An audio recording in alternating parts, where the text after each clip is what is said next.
12 novembre 2008, mercredi, c'est jour de sortie dans tous les cinémas de France. Plusieurs choix s'offrent aux amateurs de grand écran et pas de petites lucarnes. On retrouve par exemple le film de Clint Eastwood, L'Échange, si vous êtes plus branché cinéma américain.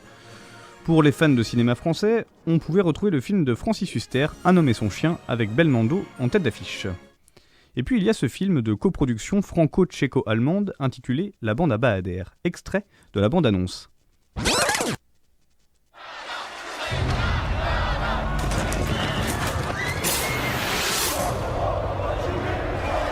devons partager leur destin, et cela dans la mort ou dans la victoire. En RFA aussi, des milliers de personnes manifestent contre la guerre au Vietnam. Nous exigeons l'arrêt immédiat des bombardements au Vietnam. Relâchez-la. Cette femme est une journaliste. Tu veux baiser ma nana?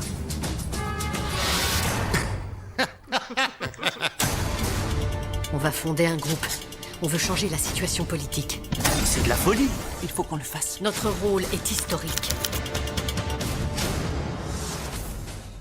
Ce film revient sur les premières années de la bande à Bahader. Également appelé le groupe Bahader-Meinhof ou plus politiquement la fraction Armée Rouge.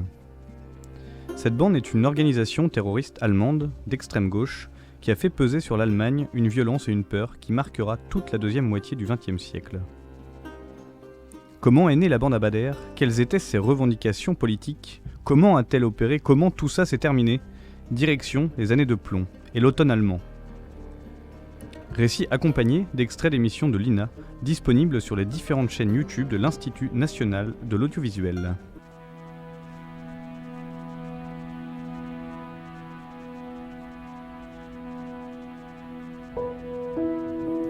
Mai 1967.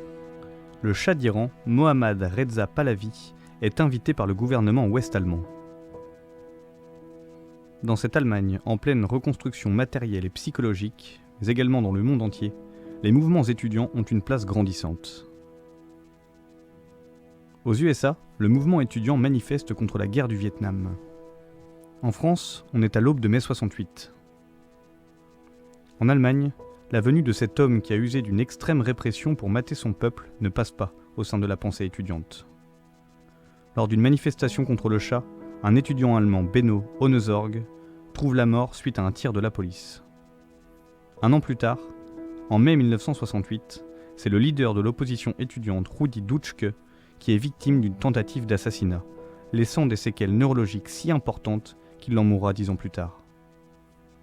C'est à partir de là qu'une partie des mouvements contestataires étudiants de gauche vont se radicaliser. On est là dans le classique « la haine attise la haine ».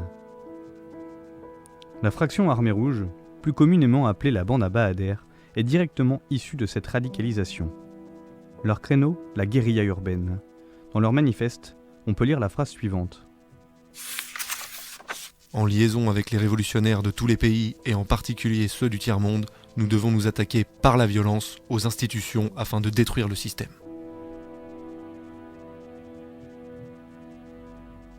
La création du groupe s'accompagne d'un acte fondateur. Le 2 avril 1968, 2 bombes artisanales explosent dans un grand magasin de Francfort. Pas de pertes humaines, mais d'énormes dégâts matériels.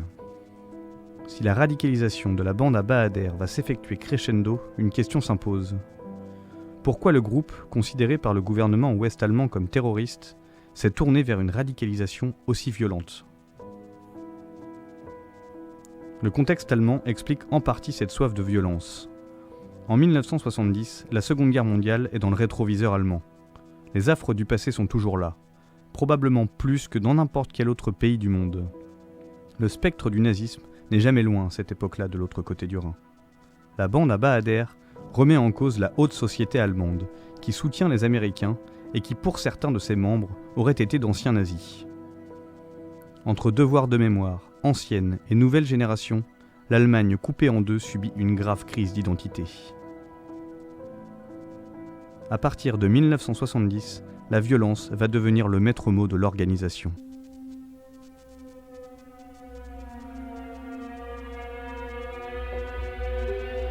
Andreas Bahader, Gudrun Ensslin, Ulrike Meinhof, Horst Mahler, Holger Mainz.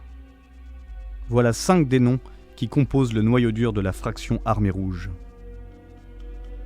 Le 14 mai 1970, Bahader, emprisonné depuis 3 ans suite à l'affaire des bombes de Francfort, s'échappe grâce à l'aide de plusieurs complices. Pour apprendre le principe de la guérilla urbaine qu'il revendique, plusieurs membres dont Bahader filent dans un camp en Jordanie. Attaques de banques, vols de voitures, meurtres de policiers, la bande à Bahader est sur tous les fronts. En 1972, il prépare un attentat à la bombe contre des bâtiments militaires américains. Le bilan, 4 morts et plus d'une trentaine de blessés. Le 11 mai de cette même année, il tue un gradé américain dans une base de Francfort. C'en est trop pour le gouvernement allemand. En juin 1972, les principaux membres sont arrêtés. Vaste opération de police en effet ce matin à l'aube vers 5h30 autour d'un immeuble du nord de Francfort, non loin de la station de la Hessischer Rundfunk. Surpris au gîte, Andreas Bahader et 3 membres de son groupe, Fraction Armée Rouge, viennent de se réfugier dans le garage situé au sous-sol.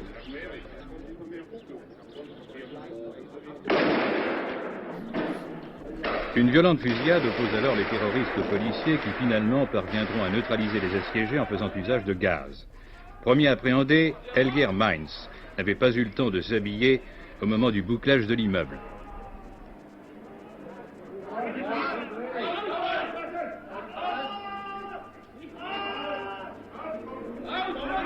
Ont également été arrêtés 2 autres membres de la bande et Bahader lui-même, blessé d'une balle postérieure lors de la fusillade.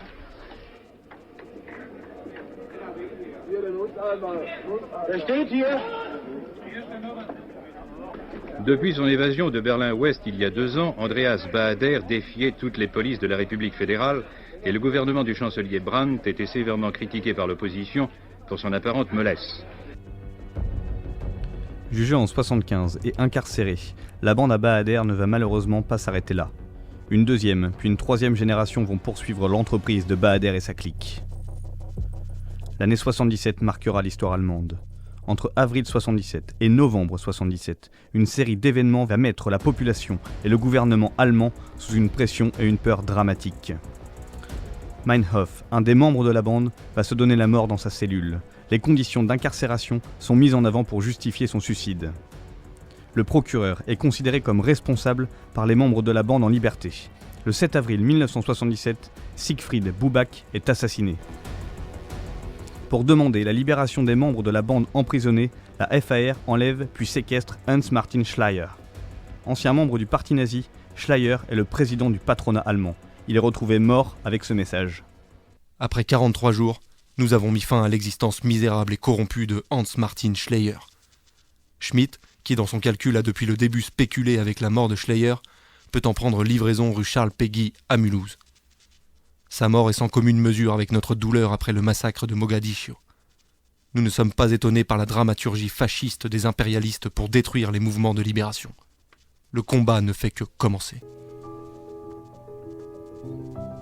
Il est assez difficile de résumer en 8 minutes toutes les actions, les assassinats, les enlèvements qu'ont pu organiser la bande à Bahader. Après le suicide de la quasi-totalité des membres de la première génération dans leur prison de Stuttgart, le 18 octobre 1977, la bande prend un autre tournant. Au détour des années 80, on apprendra que l'Allemagne de l'Est a accueilli 8 ressortissants de la bande à Bahader, leur offrant de nouveaux papiers d'identité et une vie bien tranquille jusqu'à la réunification allemande. La force tout à fait relative de la bande à Bahader réside également dans le fait qu'elle a su trouver des alliés au-delà des frontières allemandes. Le détournement de l'avion de la Lufthansa par le Front populaire de libération de la Palestine, l'alliance avec les Brigades rouges italiennes en 88 ou celle avec Action Directe en sont des témoins marquants. Au total, la FAR a assassiné 34 personnes entre 1970 et son autodissolution en 1998.